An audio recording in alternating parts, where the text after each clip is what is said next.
Hello everyone, welcome to Infinite Gyan. In this episode of Ancient Indian History, we will be discussing about the life during the Vedic age, the Vedic literature, and the socio-economic and religious aspects during the Vedic era. Before going into the video, please don't forget to subscribe to this channel for updates on more such videos.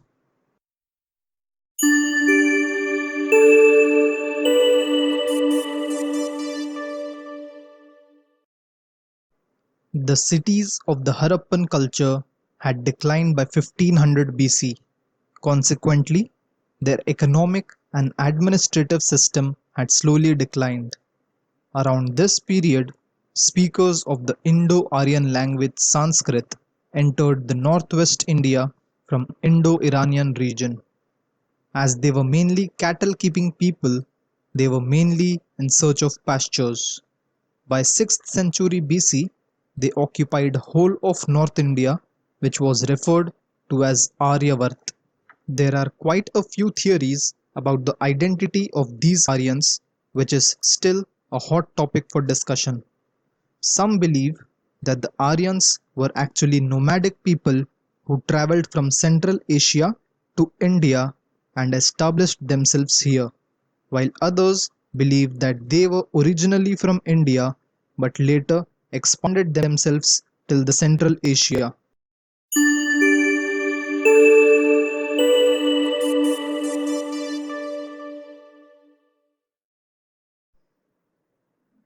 The word Veda has been derived from root word Vid, which means to know or knowledge. Vedas hold the status of Shruti, that which has been heard and transmitted orally for several centuries. There are four Vedas: Rigved, Samved, Yajurved, and Atharvaved, and every Veda generally has four parts: Samhita, Brahmana, Aranyaka, and Upanishad. The Vedic literature is divided into two parts: Shruti literature, which consists of four Vedas, and Smruti literature, which consists of 108 Brahmanas, Aranyakas, 108 Upanishads, 6 Vedangas, and 4 Upavedas. Shruti literature. All the four Vedas are called as Shrutis, revealed one, Samhitas, one that teaches good, and Apaurusheyas, unwritten. The first of the Veda is Rig Veda. Rig Veda is a collection of 1028 hymns which are divided into 10 mandals or books. Out of these mandals, mandal 2 to 9 actually belong to Rig Vedic time, whereas mandal 1 and 10 were added in the later Vedic time. The priests related to Rig Veda are Hotri, and the Upveda of Rig Veda is Ayurveda. The famous Gayatri mantra, the most sacred mantra observed to Savitri, god of cosmic energy, belongs to third mandala. The words Bharatavarsh, Jambudvip were first mentioned in the Rig Veda. The second Veda is Samaved. Its main theme is Chandas, that is meter or volume. It is a collection of verses mostly taken from Rig Veda but arranged in a poetic form to facilitate singing. It is a collection of 1810 melodies and contains the famous Dhrupad Rag later sung by Tansen. The Upveda of Samved is Gandharva Ved, and the priest who recites Samved is called Udagatari. The Samved became the basis for Indian Sangeet Shastra, that is Indian music. The third of the Veda is Yajurveda. The Yajurveda deals with procedure for performance of sacrifices. It deals with rituals and ceremonies. The Yajurveda texts are further divided into Shukla Yajurved, which contains only mantras, and Krishna Yajurved, which contains both mantras and prose explanation. The Upaveda of Yajurveda is Dhanurveda, and it is recited by the priest called Adhavaryu. The last of the Veda is Atharva Ved. Atharva Ved is a collection of spells and charms to ward off the evil spirits and diseases. It is the last Veda and considered a non-Aryan work. It is divided into 20 kandas or books with 711 hymns. The Upaveda of Atharva Veda is Shilpa Veda. Atharva Veda is completely the work of non-Aryans. However, it was given the status of Veda for the reasons that all the branches of knowledge, particularly Ganita Shastra or mathematics, Ayurveda or medicine, Jyotish Shastra or astronomy, Rekha Ganita or geometry, are all parts of Atharva Veda. Smriti literature. These are the commentaries on the four Vedas. The Brahmanas describe the rules for performance of sacrificial ceremonies. They are divided between all four Vedas. Each Veda has several Brahmanas attached to it. The most important Brahmana is Satpatha Brahmana, which is attached to Yajurveda. It recommends 100 sacred paths. The Aranyakas are called the forest books as they are written mainly by hermits living in the jungles for their pupils. They deal with mysticism and philosophy and oppose sacrifice. They emphasize meditation and are considered as the concluding portions of the Brahmanas and interpret rituals in a philosophical way. The Upanishads. The literal meaning of Upanishad is to sit near someone. There are 108 Upanishads. They are the last parts of the Vedas and as such called Vedanta. Their main theme is metaphysics, that is, from known to unknown. They are the highest sources on Indian philosophy. Some important Upanishads are Mandukya Upanishad, Chandogya Upanishad, and Katho Upanishad. India's national slogan Satyameva Jayate is a part of Mandukya Upanishad. Vedanga. The word Vedanga means limbs of Vedas. They are the supplementary texts that aid in the proper recitation and understanding of the Vedas. They do not qualify as Shruti as they are considered of human origin and are written in form of sutras. Sutras are very short condensed statements that are used to express varied ideas. There are 6 sutras: Siksha, Kalpa, Jyotisha, Vyakaran, Nirukta, and Chanda.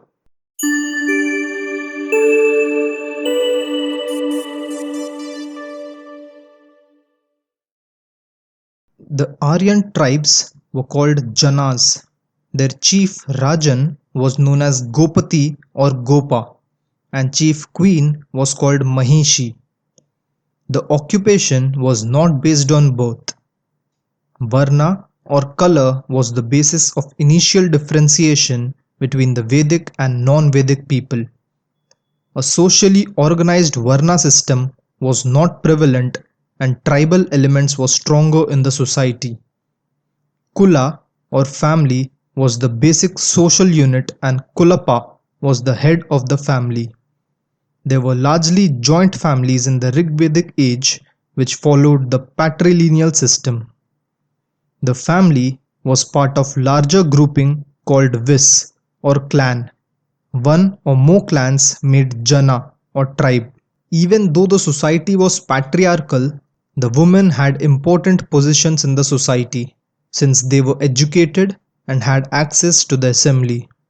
There are no instances of child marriage, sati or parda in Rigvedic time, but there were few instances of widow remarriage and levirate, that is marrying husband's younger brother on death of husband. There were 6 prominent tribes during that period: Bharatas, Anus, Purus, Tugvasas, Yada, Druhyas. Wars took place amongst Aryans themselves and also between Aryans and non-Aryans. As the nature of economy was pastoral, wars were largely fought for control over and sharing of cattle. The most important war was the Dasaraja battle or the Battle of Ten Kings. The Rigvedic economy was pastoral in nature. Cattle rearing was the dominant activity and a wealthy man was called as Gomat. Evidence of trade and commerce is meager and there is no concept of private property based on land ownership. The unit of currency was Nishkha, which was made of gold. Barter was the model of exchange and cow was an important unit of value. Two taxes were collected: bhaga, which was a compulsory tax, and bali, which was a voluntarily given tax. They did not use iron technology but were familiar with copper. Chariot maker enjoyed special status in the Rigvedic society. The king was not autocratic. He had to abide by the decision of assemblies called Sabha, Samiti, and Vidhata. Sabha and Samiti were legislative assemblies at tribal or territorial level, and Vidhata was at Vis level. Sabha was assembly of elders and heads of families. Samiti was a general assembly which was open for all, including women. Samiti was the ultimate authority and its decision was final. There was neither temple nor idol worship in the early Vedic age. They worshipped the natural forces like earth, fire, wind, rain, and thunder. Important Rigvedic gods were Prithvi, Agni, Vayu, Varuna, Indra, and Indra was most important, followed by Agni. Female gods like Aditi and Usha were worshipped.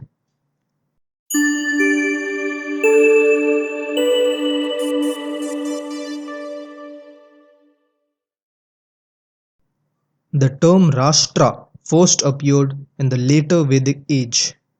The wars were no longer fought for cows but for territories. Predominantly pastoral society of early Vedic times had become agricultural. The three Varna system transformed into Chatur Varna system. Three Varna system of Rigvedic period was based on occupation, whereas Chatur Varna system is based on birth. The later Vedic texts refer to three divisions of India: Aryavarth, Madhya Desh, and Dakshinapatha. The Varnashrama dharmas were introduced for the first time: Brahmacharya, Grihastha, Vanaprastha, and Sannyasa.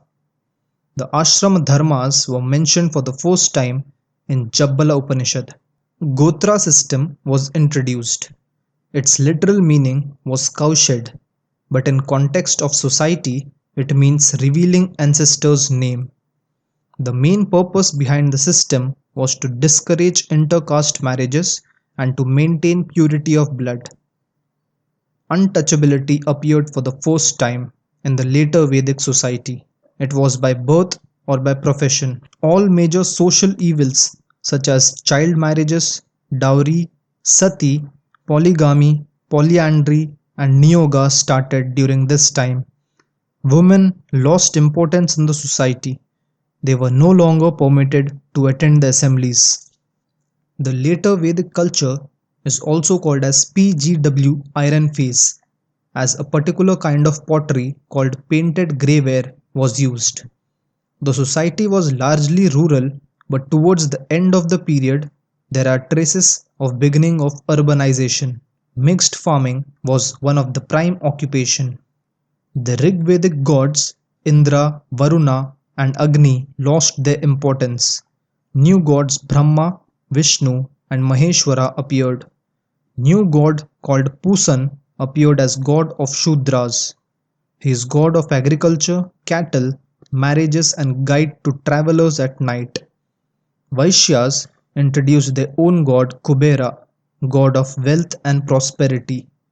There was an increase in frequency and number of yajnas which involved killing of animals. Some important yajnas were Ashwamedha Yajna, Vajpaya, Rajasuya, etc. The purpose of these yajnas were twofold.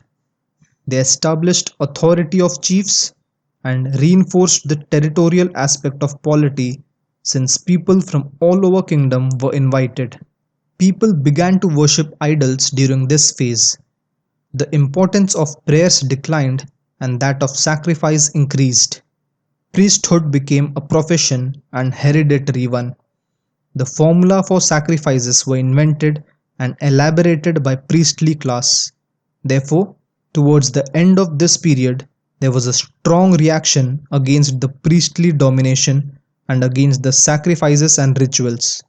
The rise of Buddhism and Jainism was the direct result of these elaborate sacrifices.